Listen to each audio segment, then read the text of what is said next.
পাৰ্লিয়ামেণ্টে পাছ কৰা আইন কেইদিনমান আগত সুপ্ৰিম কোৰ্টেও এটা আদেশ দিছে যে টেট পাছ নকৰিলে শিক্ষকৰ চাকৰি দিব নোৱাৰে।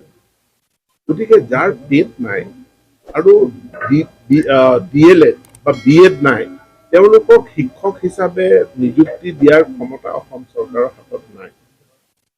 শিক্ষাৰ অধিকাৰ আইন আছে, national council of teacher education আছে, তেওঁলোকে শিক্ষকৰ যি কোৱালিফিকেশ্যন ইলিজিবিলিটি তাক নিৰূপণ কৰি দিছে।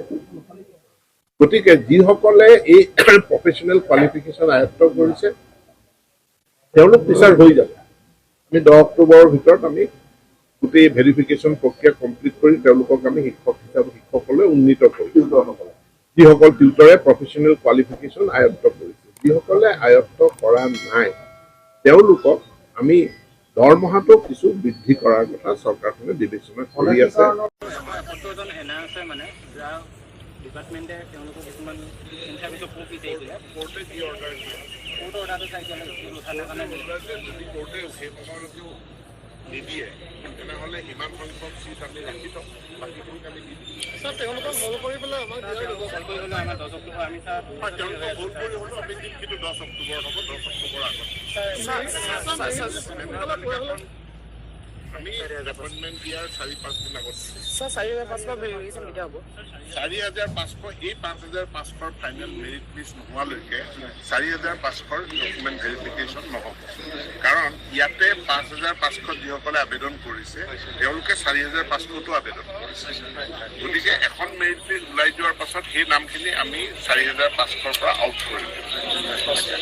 এইটো বছৰ হ'বনে? এইটো বছৰটো হ'বনে 4,500? এইটো বছৰ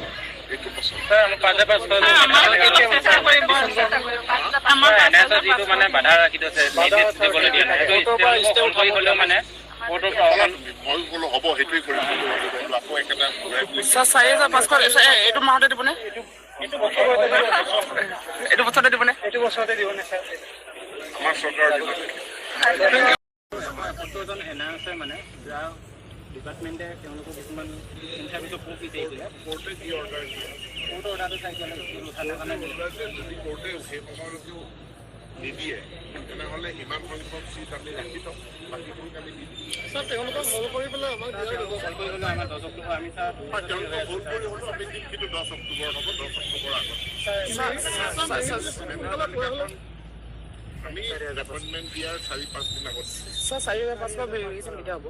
4,500 এই 5,500 ফাইনেল মেৰিট লিষ্ট নোহোৱালৈকে 4,500 ডকুমেণ্ট ভেৰিফিকেশ্যন নহ'ব। কাৰণ ইয়াতে 5,500 যিসকলে আবেদন কৰিছে তেওঁলোকে 4,500টো আবেদন কৰিছে।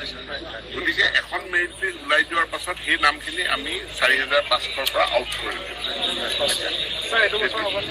এইটো বছৰটো হ'বনে 4,500? এইটো বছৰ